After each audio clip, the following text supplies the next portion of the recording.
107.5. All right. We are live on Facebook. We're live on YouTube. And of course, it is all with regards to City Praise 2025. It is happening at the iconic Cape Town City Hall on the 30th and 31st of August. I mean, this powerful gathering will feature the Cape Town Gospel Choir, the orchestra, and special guests, including international worship leader Kirk Kirkland, and of course, your own Jenny Lee. It promises to be an unforgettable time of praise, of worship, and of course, unity for the body of Christ in our city. You do not want to miss this one. And of course, as I make mention, we are joined virtually by Colin Peckham to share more about this exciting event.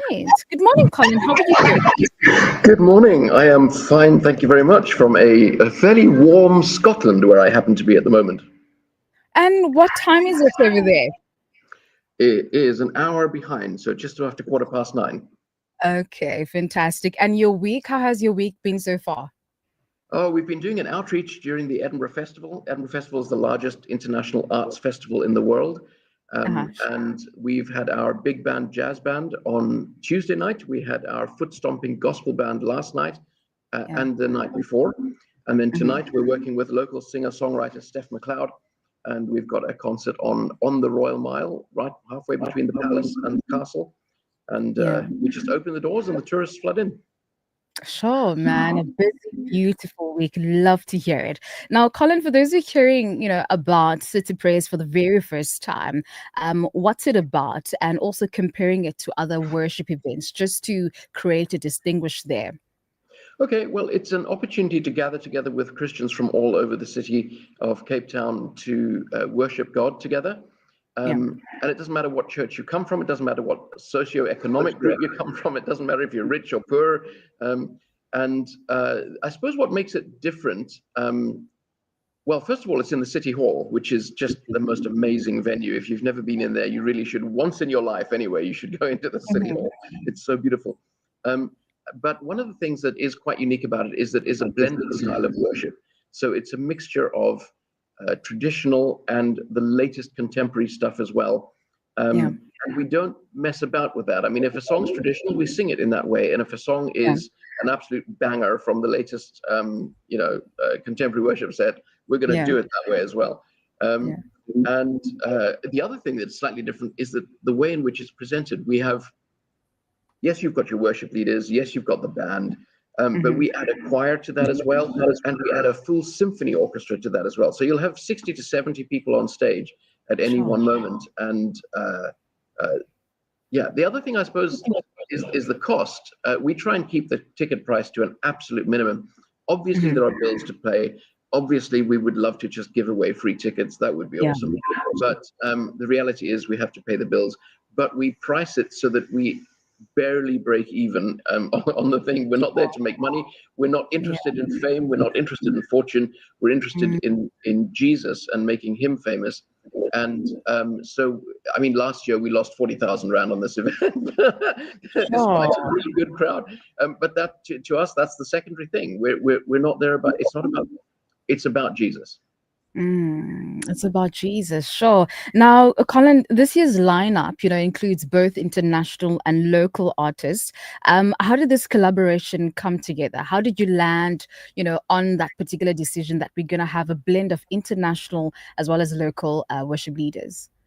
Honestly, usually we just use local worship leaders. And Jen Lee, she actually led worship last year at City Praise.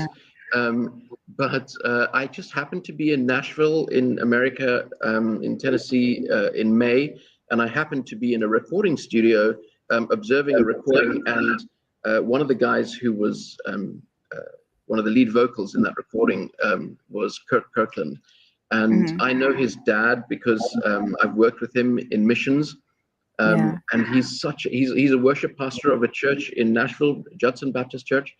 And he's got a fantastic voice. He's a songwriter too. In fact, we're going to be doing one of his songs with the orchestra and with the band as well. And I just said to him, "Do you want to come out to Cape Town? Do you want to come and lead worship at City Praise?" He was like, "Yeah, I'd love to." So there you go. That's how it happened. It was kind of a whim, but it was great. Yeah, sure. In the same breath, speaking about music, the event blends, contemporary Christian music with traditional favorites, as you Yeah. alluded earlier on. How do you decide which songs are included in the set list? Yeah, that's a really good question. I think when it comes to the style of music, I don't really care what style the music is if it's a good song. Mm, And the songs are chosen based on, first of all, the text, the lyrics. Um, is it something that's going to make our transcendent, our majestic God more clear to us? Is it something that's sure. going to show us something about Him? And is it going to teach us something about Him? And is it going to glorify His name? Is it a Mm, song about Him, or is it a song about us? sure. And there's quite a few songs that we sing in church sometimes that are they're kind of more about us. Mm. You can usually tell by the number of the word I happens in the song. And if every second line is I this, I that, I the next thing, we're probably not going to do that song. I don't want to sing about me. I don't want to sing about the world around me particularly. I want to sing about a God who loves us, a God Mm, who is above anything that we can possibly imagine, who is more holy, who is more majestic, who is all knowing, who is all powerful. And I want our songs to tell us something about Him and something that we can rejoice in Him together. And yeah. as to when the song was written, I really don't care. If it's a great song from like 1520, wonderful, let's do it. If it's a great song from 2025, fantastic, let's do it. So for me, that's how the blended thing comes together, and the songs are really just chosen um, as songs that will bring us closer to Jesus. Would you say this is the hope that you have for those who will be attending City Praise 2025 to get closer to Jesus and to grow into that intimacy? Literally, that's the only reason we do these things. We want to connect God and people, and as we get closer to God as individuals, it's like that triangle thing. As you get closer to the top of the triangle, the sides get closer together. And I think Yeah. the closer we get to God, the closer we get to each other, and that helps to build community. It helps to build the community of faith. Mhm. But the most important thing is it helps people to have an encounter with God, an encounter with Jesus that goes beyond the head knowledge, that goes down Mm. to the heart knowledge. And that's one of the wonderful things that music can do. And we see this throughout the Bible. King David and his harp, I mean, he played for Saul, and the Spirit of God came on him and calmed him down. Music has a wonderful way to connect us with God because it speaks to something beyond ourselves, to something Mm. outside of what we can experience just through our natural process of life. Yeah.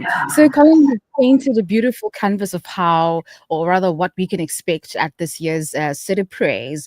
Tickets, let's get to that. How do we make sure that we are in the room? Where do we purchase tickets? You get tickets at Quicket. You can just go to Quicket and search for City Praise. It's the first one that pops up. Yeah.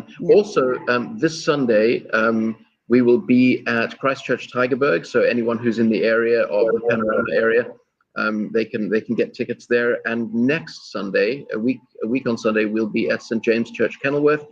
So if you happen to be at that church or in that area, you can also come and see us and get tickets at any of the services there in the morning. Um, Yeah. but Quicket is the simplest and easiest way to do it. The other thing that you'll find when you go to Quicket, you'll see there's a big pink box in the middle of the booking form of the Mhm. seating plan. If you want to donate a ticket for someone who can't afford it, click in that pink box, and then you can choose to donate a ticket, and we will pass that ticket on. Last Mm. year, we had some guys from a homeless shelter who were able to give 20 tickets to the homeless shelter, and they came Oh. along and they said, apparently, I didn't speak to them myself, but I heard afterwards. We were told they were in tears at just the experience of being able to be there. They wrote to us afterwards and they said, we were so grateful to be able to worship with, this is the phrase they used, the elites. Now, I got to tell Oh. you, there's no elites in the kingdom of God. We are all the Mm. same. But there are people who can't afford to attend. Even though we keep the ticket price as low as possible, we recognize that for some people, it's still a lot of money.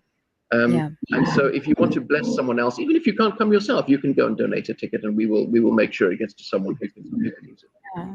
That is fantastic. Thank you so much for your time, and all the very best leading towards City Praise 2025, 30th and 31st of August. All the very best. Thank you. Thank you. All right. That is Colin Pickham this morning sharing